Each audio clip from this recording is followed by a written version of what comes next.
Hey, film dorks, what's going on? Welcome to the end of 2021. We made it! Pew, pew, pew, pew! Wow, do I feel like a dork now. So, 2021, what can we say? It was better than 2020?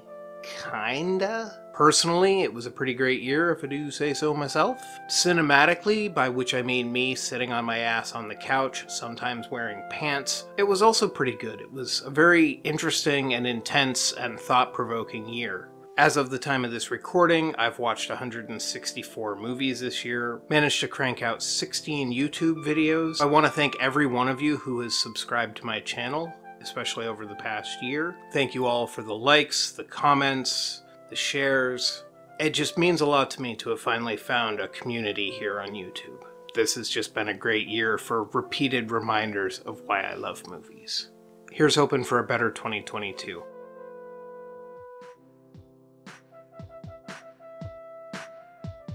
So, without any further ado, let me introduce you to the 8 best movies and 2 runners-up that I watched in 2021. I gotta say, I was surprised. Quite a few of these are actually movies that were completely new to me.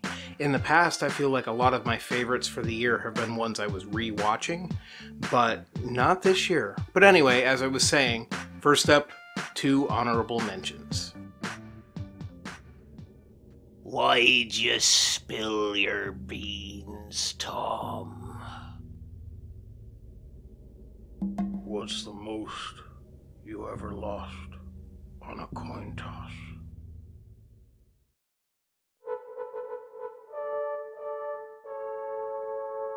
This one was a rewatch. I'd seen it years ago, and I remembered liking it, but I didn't remember a whole lot else about it. It's creepy and sweet and sad and beautiful all at the same time. Reminds me a lot of Ingmar Bergman, actually. And I love the cinematography. Everything is beautiful, but at the same time, very cold feeling. Very isolated and isolating. And you get the sense that both nature and the other human beings really don't care about any of what's happening.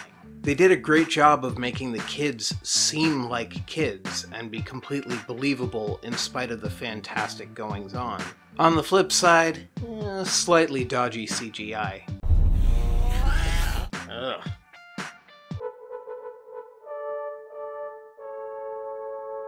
This one was one of my dad's favorite movies. I remember the first time we rented it, we got to the end of the VHS tape and he immediately hit stop, hit rewind, and then we just started watching it again. Watched it all the way through a second time. It's so funny. I think this is some of the best dialogue the Coen brothers have ever written. Zany, unforgettable characters. I love the way that they play with the tropes and the iconic moments from Homer's Odyssey without becoming too slavish to the original. I love the little nods to Faulkner, and there's just so much authentic 1930s feel to it. This was the first feature film to ever be digitally color corrected, and what they were able to do with the yellows and the oranges and just everything getting a slight, almost sepia tone to it. It's so beautiful, and it's so important in the history of film. I mean, where would we be today without digital color correction? Hell, this channel wouldn't even be where it is without digital color correction. This movie is iconic for a reason. It's so terrifying, it's so gritty and real feeling with the documentary style camera work, fantastic editing, great sound design throughout. I love the radio broadcasts that kind of filter in and out of your hearing at the beginning of the film, which really sets up the concept of Texas as this otherworldly, hellish landscape. This is just a masterclass in economic storytelling. Everybody talks about how the horror scenes in this film are shot so minimalistically, you see so very little, and yet your mind just fills in all of those gaps. But it's also economical use of characterization. We don't get a whole bunch of information about who these people are, but at the same time, what we do get is enough that we know them instantly. The way Tobe Hooper was able to marshal his limited resources into something that is unrelentingly tense and engaging, it boggles the mind. This one is so much fun. It's a great family movie, but it's also a great movie for nerdy, creative types. It's a celebration of being different while also extolling the virtues of family, not in like the crazy right-wing conservative way, but just in the like, these are your people, and you should be able to lean on them and draw strength from them. Also, I love that the LGBTQ bit is brought in as something that's just mentioned in passing. It's not a big reveal, it's not a big confession, it's not a giant plot point.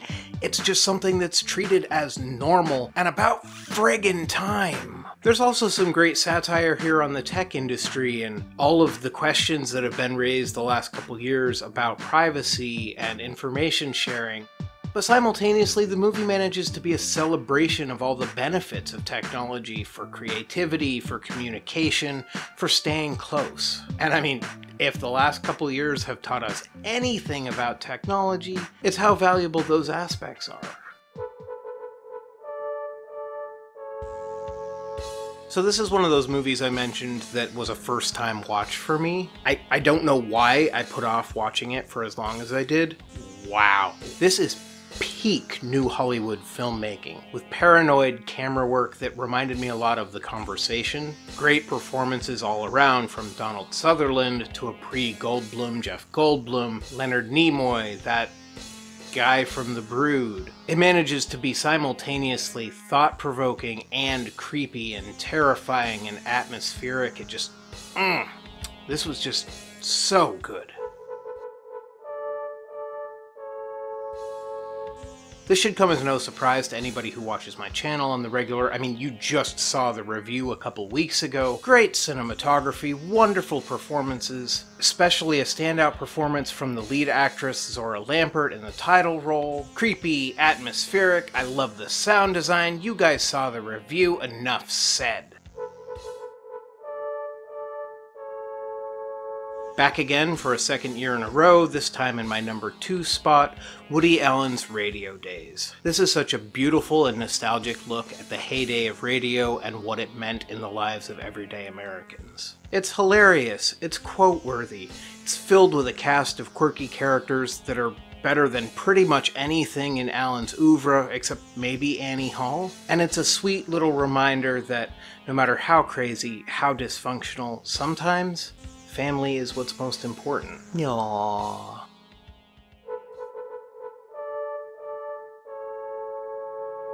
Number 1, big surprise. It's just about the perfect movie. I don't want to keep saying the same thing to you guys about it year after year, but it's so good on a technical level, on a story structure level, from the point of view of the acting, the rich, complex characters. Plus, one of the most memorable moments of my entire year was getting to go watch this on the big screen for its 80th anniversary in September. Just about the best birthday present I could ask for, and not an experience that I'll forget anytime soon. So, I mean, that pretty much wraps up my list of the best movies that I watched in 2021. What were the best movies you guys watched? What do you think of the movies I listed? Let me know down there. Stay tuned for even more videos in a similar vein. I've got my worst of the year and my weirdest of the year coming up. Until then, stay safe, happy, and well, and I'll see you on the flip side.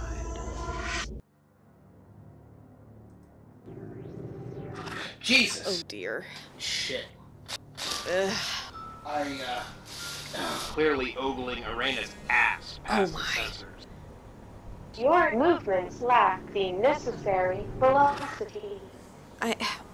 Oh dear. I have several features that may be useful in this situation. We do not! That is not what we do here! We'll just see about this. Dear Mr. Friend.